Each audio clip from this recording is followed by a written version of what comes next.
কৰিশ্মা নাথে এইবাৰ বিহু মঞ্চ কঁপাব। অসমৰ একাংশ কণ্ঠশিল্পী এতিয়া শংকিত। নৱপ্ৰজন্মৰ হাৰ্টথ্ৰব জুবিন গাৰ্গো কৰিশ্মা নাথক লৈ শংকিত নেকি? দীপলিনা ডেকাকে ধৰি প্ৰিয়ংকা ভৰালীলৈ সকলো শংকিত। কৰিশ্মা নাথ এইবাৰ যদি বিহু মঞ্চৰ বাবে সাজু হয়, তেন্তে অসমৰ বহু শিল্পীৰ বাবে ভয়ানক হৈ পৰিব নেকি কৰিশ্মা নাথ?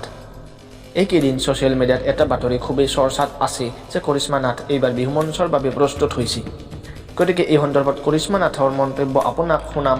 কিন্তু তাৰ আগত যদিহে আপুনি আমাৰ এই চেনেলটো ছাবস্ক্ৰাইব কৰা নাই, তেন্তে অনুগ্ৰহ কৰি আমাৰ চেনেলটো ছাবস্ক্ৰাইব কৰি বেল আইকনটো প্ৰেছ কৰি দিয়ক। প্ৰিয় বন্ধু বান্ধৱীসকল, কৰিশ্মা নাথে এইবাৰ বিহু মঞ্চৰ বাবে সাজু হৈছে নেকি সোধাত কৰিশ্মা নাথে জনায় যে চ'ত মাহটো গোটেই নাম অনুষ্ঠানৰ বাবে বুক হৈ আছে।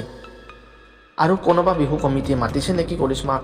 অলপ দিন আগত শ্ৰদ্ধাৰ মহেন্দ্ৰ হাজৰিকাদেৱেও কৰিশ্মা নাথৰ লগত এইবাৰ বিহু মঞ্চত নামিব ইচ্ছা প্ৰকাশ কৰিছে। এই সম্পৰ্কে কৰিশ্মা নাথে জনায় যে বৰ্তমান কোনো বিহু অনুষ্ঠান ৰখা নাই কৰিশ্মা নাথে। সেইদিনা মহেন্দ্ৰ হাজৰিকাদেৱে কৰিশ্মা নাথক লগ পাই বহু শুভেচ্ছা জনোৱা বুলিও মন্তব্য কৰে কৰিশ্মা নাথে। এইবাৰ বিহু মঞ্চ কঁপাব বুলি ওলাই থকা খবৰ সন্দৰ্ভত কৰিশ্মা নাথে জনায় যে কৰিশ্মা নাথে এতিয়ালৈ একো ভবা নাই আৰু আগত গান গাই পোৱাও নাই বুলি জনায় কৰিশ্মা নাথে। এতিয়ালৈ বিহু মঞ্চৰ বাবে ইচ্ছা কৰা নাই কাৰণ এইকেইদিন চিৰিয়েলি নাম আছে বুলি জনায় কৰিশ্মা নাথে।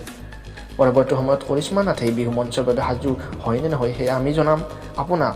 গতিকে আমাৰ চেনেলটো আপুনি ছাবস্ক্ৰাইব কৰি বেল আইকন প্ৰেছ কৰি দিয়ক।